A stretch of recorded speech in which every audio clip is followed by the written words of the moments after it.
On peut sur un document, alors je vais me remettre sur la 12, on peut y associer des commentaires et des post-it, comme si j'avais un document papier et que je faisais une relecture et que, à un moment donné, je veux cibler sur un certain nombre de paragraphes du document.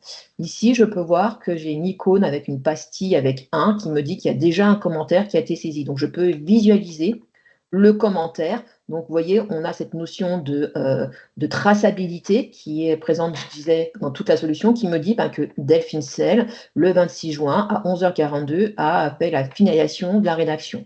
Donc, tous les utilisateurs, s'ils ont les droits, vont pouvoir également commenter et annoter. Donc ici, j'ai une option qui me permet de dire soit je vais mettre un commentaire général. Donc là, je vais faire relecture.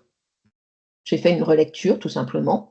Et je vais pouvoir également, sur le document, comme je le disais, poser des post-it numériques de deux façons. Soit ici, sous forme d'encadré, je vais pouvoir dire, tiens, sur ce paragraphe-là, je peux jouer sur les couleurs parce que je peux bien sûr poser plusieurs post-it sur le document.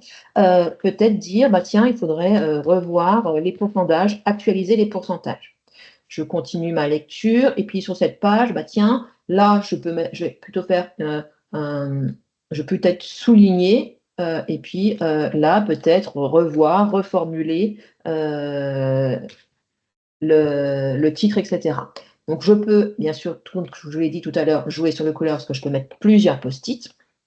Et puis, je vais valider cette notion-là. Donc, ces post-it, ce sont des on ne vient pas modifier le document, hein, c'est vraiment un calque qu'on vient poser sur le document, qui vont être consultables par tous les utilisateurs. Et si je me mets, par exemple, je vais me mettre sur la dernière page, donc comme je vous disais ici, vous avez les post-it qui sont accessibles.